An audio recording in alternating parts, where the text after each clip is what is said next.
రథయాత్ర గురించి పూర్తిగా తెలుసుకుందాం రండి. ఈ యాత్ర ఒక స్నానంతో స్టార్ట్ అవుతుంది. కానీ ఆగండి, ఇది మామూలు స్నానం కాదు. జగన్నాథుడు, బలభద్రుడు, సుభద్రాదేవి విగ్రహాలను బయటకు తీసుకొచ్చి ఏకంగా 108 స్వచ్ఛమైన బంగారు కలశాల్లోని నీళ్లతో స్నానం చేయిస్తారు. ఈ ఒక్క మూమెంట్ చూడడానికి లక్షలాది భక్తులు పోటెత్తుతారు. కానీ ఇక్కడే స్టోరీ మొత్తం మారిపోతుంది. ఇంతసేపు స్నానం చేయడం వల్ల ఆ దేవుళ్ళకి జ్వరం వస్తుందట.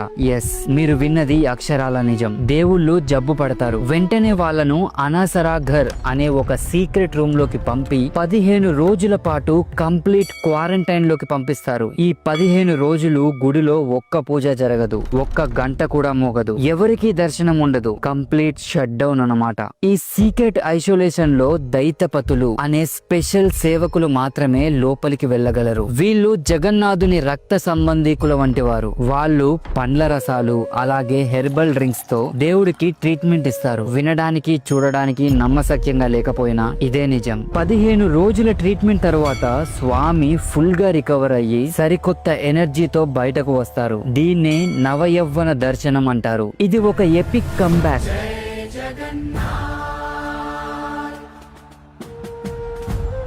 2 వారాలుగా ఎదురు చూస్తున్న లక్షలాది మంది జనం తమ దేవుణ్ణి మళ్లీ చూసేసరికి అక్షరాల పూనకంతో ఊగిపోతారు. ఆలయం మొత్తం జై జగన్నాథ్ నినాదాలతో దద్దరిల్లిపోతుంది. ఈ క్రేజీ ఎనర్జీయే ప్రపంచంలోనే అతిపెద్ద రథయాత్రకు ఆరంభంగా మారింది. నెక్స్ట్ డే వరల్డ్ ఫేమస్ రథయాత్ర మొదలవుతుంది. దీనికోసం వాడే రథాలు జస్ట్ రథాలు కాదు, అవి కదిలే భారీ టెంపుల్స్. ఈ ఒక్క జగన్నాథుని రథం నంది ఘోష్ 45 అడుగుల ఎత్తు ఉంటుంది.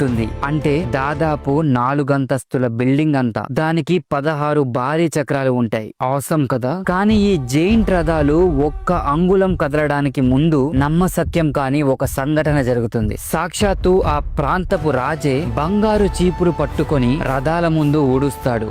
ఎస్, ఒక కింగ్ రోడ్ క్లీన్ చేస్తాడు. ఆ దేవుడి ముందు నేనొక సేవకుడిని మాత్రమే అని చెప్పే ఈ సీన్ ప్రతి ఒక్కరికి గూస్ బంప్స్ తెప్పిస్తుంది. ఆ తరువాతే లక్షలాది మంది ఆ రథాల తాడు పట్టుకొని జై జగన్నాథ్ అని అరుస్తూ గుండీచా గుడి వైపుకు లాగడం స్టార్ట్ చేస్తారు. రథయాత్రలో అందరూ ఊపిరి బిగబట్టి చూసే మూమెంట్ ఇదే. సోనా వేషం. గుండీచా మాత దగ్గర గడిపిన తరువాత రథాలు గుడి దగ్గరికి తిరిగి వచ్చాక వాటిపై ఉండగానే దేవుళ్లకు ఒక క్రేజీ మేక్ ఓవర్ ఇస్తారు. అంటే మంచిగా రెడీ చేస్తారు. వాళ్లకు ఏకంగా 208 కిలోల స్వచ్ఛమైన బంగారు ఆభరణాలు వేస్తారు. ఆ జగన్నాథుడికి బంగారు కాళ్ళు, చేతులు, భారీ కిరీటం, ఒక చేతిలో గోల్డెన్ సుదర్శన చక్రం, ఇంకో చేతిలో వెండి శంఖం, ఇలా ఇవన్నీ వేస్తారు. ఈ సంప్రదాయం వెనక ఒక క్రేజీ స్టోరీ ఉంది. 15వ శతాబ్దంలో ఒక రాజు యుద్ధంలో గెలిచి 16 ఏనుగుల మీద కూడా మోయలేనంత బంగారాన్ని తెచ్చి అదంతా దేవుడికే ఇచ్చేస్తానని మొక్కుకున్నాడు.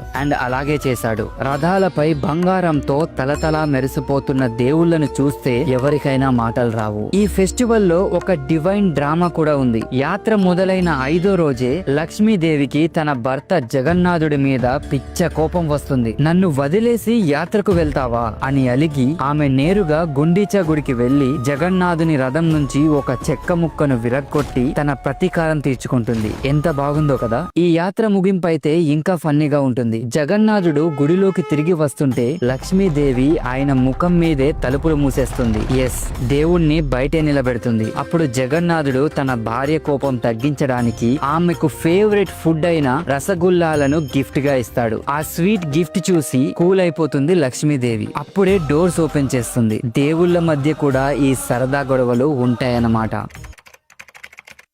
పూరి గుడి కిచెన్ ప్రపంచంలోనే అత్యంత పెద్దది. కానీ ఇక్కడ సీక్రెట్ వింటే మీ మైండ్ బ్లాక్ అయిపోతుంది. సీక్రెట్ నెంబర్ 1, ప్రతిరోజు గుడికి కొన్ని వేల మంది వచ్చినా, లక్షల మంది వచ్చినా వండిన ప్రసాదం మాత్రం ఎప్పుడు వేస్ట్ అవ్వదు. ఒక్కరికి కూడా తక్కువ కాదు, అందరికి కరెక్ట్ గా సరిపోతుంది. మరి ఇది ప్రతిరోజు ఎలా సాధ్యమవుతుంది? సీక్రెట్ నెంబర్ 2, ఇది వింటే మీరు షాక్ అవ్వడం ఖాయం. ఇక్కడ వంట చేయడం కోసం ఒక పొయ్యి మీద 7 మట్టి కుండలను ఒకదానిపై ఒకటి పెడతారు. సైన్స్ ప్రకారం చూసుకుంటే కింద పెట్టిన కుండ ఫస్ట్ ఉడకాలి కదా. But wrong. ఇక్కడ సైన్స్ రివర్స్ లో పనిచేస్తుంది. అన్నిటికన్నా పైన ఉన్న 7 కుండలోనే ఫస్ట్ గా అన్నం ఉడుకుతుంది. దీన్ని ఇప్పటి వరకు ఎవరు ఎక్స్ప్లెయిన్ చేయలేకపోయారు. మనకి జగన్నాథుడు ఉన్నాడు కదా, ఈయనెవరో కాదు, సాక్షాత్తు శ్రీకృష్ణుడి రూపం అంటారు. ఎందుకంటున్నానంటే మనకి పూరిలో ఉండేది జగన్నాథుడు, బలభద్రుడు, ఇంకా సుభద్రాదేవి. అంటే ఇక్కడ వీళ్ళ ముగ్గురు ఎవరు? కృష్ణుడు, బలరాముడు, సుభద్రాదేవి. అంటే ఇక్కడ వీళ్ళు వాళ్ళ ప్రతిరూపాలన్నమాట. సో మనం లాజికల్ గా చూసుకుంటే కృష్ణుడు దశావతారాల్లో ఒకటి, అండ్ అలాగే ఇక్కడ పూరి జగన్నాథుడు కృష్ణుడు ఒకటే. సో ఫైనల్లీ పూరి జగన్నాథుడు కూడా దశావతారాల్లో ఒకటే, అంటే కృష్ణుడే. ఇప్పుడు ఆన్సర్ తెలుసుకునే ముందు మనకి యుగాల కాన్సెప్ట్ గురించి తెలియాలి. అంటే మనకి ఆల్రెడీ 4 యుగాలు ఉన్నాయి కదా, కృతయుగం, త్రేతాయుగం, ద్వాపర యుగం, కలి. సో ఈ 4 యుగాలు ఒకేసారి జరగవు. ఎప్పుడైతే కలియుగం అంతమైపోతుందో దాని తర్వాత మళ్ళీ కృతయుగం స్టార్ట్ అవుతుంది. అంటే ఇది ఒక సైకిల్ కింద రన్ అవుతుంది. సో ఇక్కడ మనం అర్థం చేసుకోవాల్సింది ఏంటంటే మనకి రాముడైనా, కృష్ణుడైనా, లేదా ఆఖరికి రాక్షసుడైన కలి అయినా వీళ్ళు మళ్ళీ జన్మిస్తూనే ఉంటారు, మళ్ళీ మరణిస్తూనే ఉంటారు.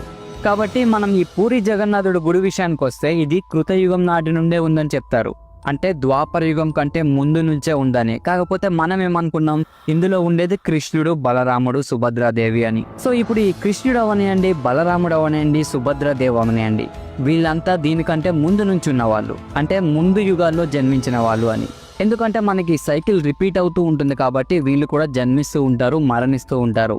అండ్ మనం ఇంకా చూసుకుంటే ఈ శివాలయాలు అవనియండి, పురాతన కట్టడాలు మనకి ఎన్నో వేల సంవత్సరాల నుంచే ఉన్నాయి.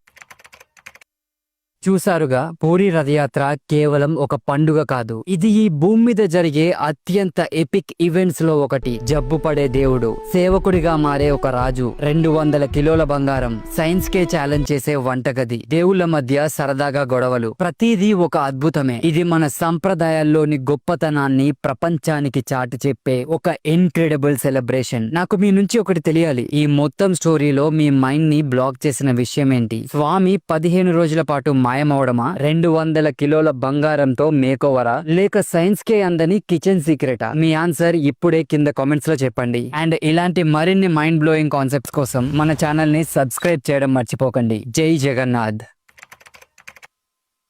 ఈ వీడియోలో చెప్పిన ప్రతి అంశం మా టీం కలిసి ఎంతో కష్టపడి పరిశోధించి ప్రామాణికంగా సేకరించిన సమాచారం. మీ ముందుకు నిజమైన విషయాలను అందించాలన్న ఉద్దేశంతోనే ఈ వీడియోను రూపొందించాం. ఏదైనా తప్పుడు సమాచారం మాకు తెలియక పొరపాటుగా చెప్పినట్లయితే దయచేసి క్షమించండి. మీ అభిప్రాయాలు, సవరణలు కామెంట్స్ లో చెప్పండి, అవి మాకెంతో కీలకం. మీకు ఇంకా ఏవైనా విశేషాలు తెలుసుంటే కామెంట్స్ లో పంచుకోండి. ఇంకా రాబోయే వీడియోల ఎలాంటి విషయాలపై చూడాలనుకుంటున్నారో కూడా తప్పకుండా కామెంట్ చేయండి.